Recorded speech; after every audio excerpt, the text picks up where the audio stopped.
Hi, so this is my Voge Rally 300, and at 5'8" with a 30-inch leg it's just too tall for me, so I'm going to lower the suspension using this, which you got on eBay. You can get them from AliExpress, links are in the description.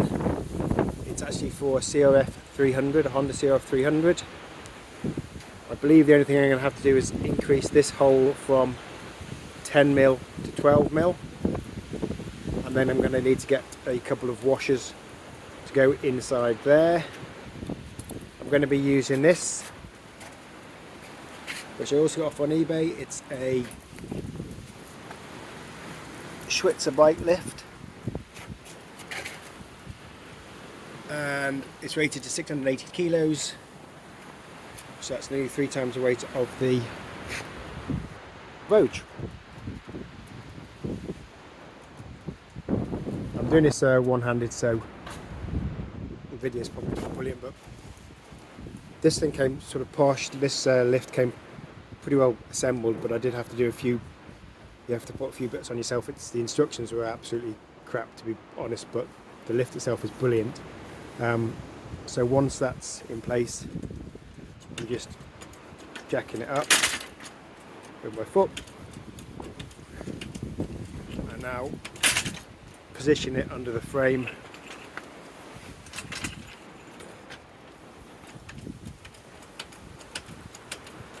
Just going to undo the safety bar, which goes there, so that's got a mechanical stop in case something goes wrong. And I carry on jacking,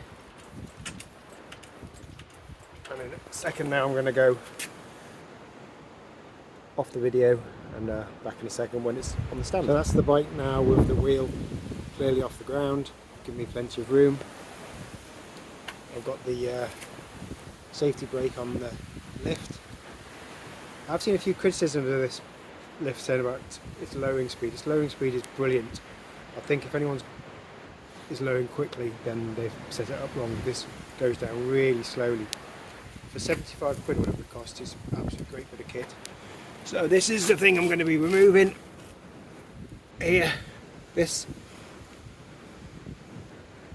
So it's that bit inside there. It's like a U-shape, square U-shape. So just 4 bolts. And replacing it with the Honda one. More to come. Just one little hint, obvious tip to people that do this type of stuff. I don't normally, I'm not that mechanical, but a bit like taking a wheel off a car. I put the bike up and then I realised I couldn't undo these. It was a bit wobbly, so I've now untightened the 2 bolts to make it easier now that the bike's back off the ground. With the back wheel off the ground, the first bolt I did was this one. Obviously that's there before. If you just lift the swing arm, it takes the pressure off the bolt, so that comes out a lot easier. You don't have to whack it out. Just take the lift the weight off the swinging arm, and this will just pull out nicely, and then as soon as it's out, you'll be able to lower the wheel back onto the ground again now. That's nice and loose.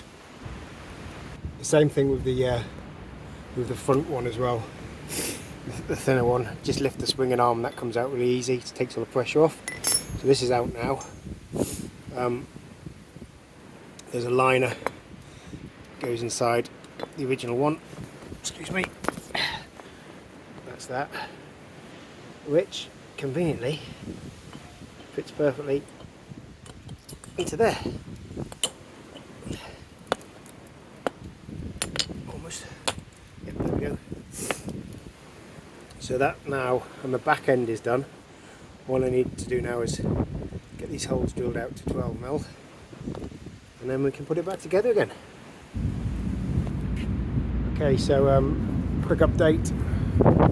So obviously this is the new one. That's been packed with grease. There is a grease nipple on this one. There wasn't on the original Voge one. So the other thing I've done is, these are the holes then I drilled to 12mm. I'll be honest, I took it to a local garage in Hunstanton. Thank you, Flemings. The guys there drilled it out for me. And then the only other thing is a width. So this one is a few mil wider. So I've got, I think, 2 each side of these washers, which should be enough to pad it out. So we're getting to the final stages now. I'll put it all together and get back in a minute. So just another tip, when you're putting this new one on, I was just a bit of a dick and I ended up trying to hammer this home, but again, just take the weight off. You'll see it releases the pressure and then you can just slide it on a lot easier. So just lift the swing arm just a bit, take the pressure off, and then you'll get that bolt through nice and easy. Right, so I just hit my first proper snag. This is obviously the new one fitted. I'm trying to get it aligned to go into this rear bit here, which I'll do by lifting the swing arm and lowering the bike, and this bit here will move backwards. But you'll see that this bolt here is, if you can see that there, so I'm going to have to take that bolt out. Luckily I can shorten it just by a millimetre or two. Just take the end off this bolt, and then this will be able to move freely. So obviously the original Voge one is a bit thinner, this arm's a bit thinner at that top end, so a bit of a pain, not the end of the world. Okay, so that took less than 5 minutes to undo it, remove it, and then pop it on the grinding wheel, just take it down a few mil. So now this, as you can see, can clear that end of that bolt. Again, to take this out, take the pressure off the back wheel, just pull out really easy. If you find yourself knocking any bolts out with a hammer, you're doing it wrong, just lift the swing arm. Okay, final assembly now, and the big reveal. Okay, what I'm doing here is, because I've got this bike jack, I've lowered the bike just to right amount so that these are all lined up. I think they are. So that's very good. There you go.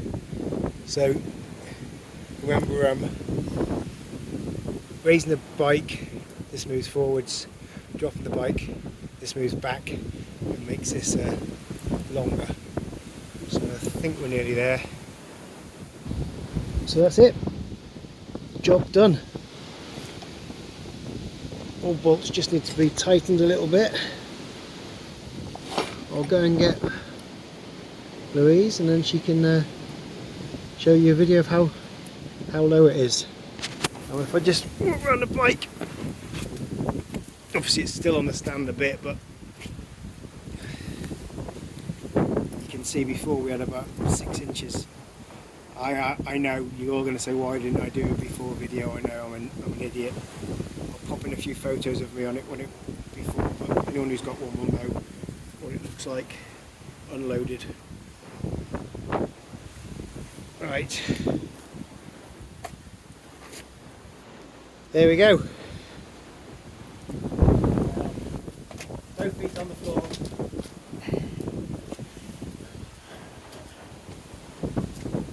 The stand is still a bit too long. It's not. I'm probably going to get that shortened. It does stand, but for us short leg people, job done.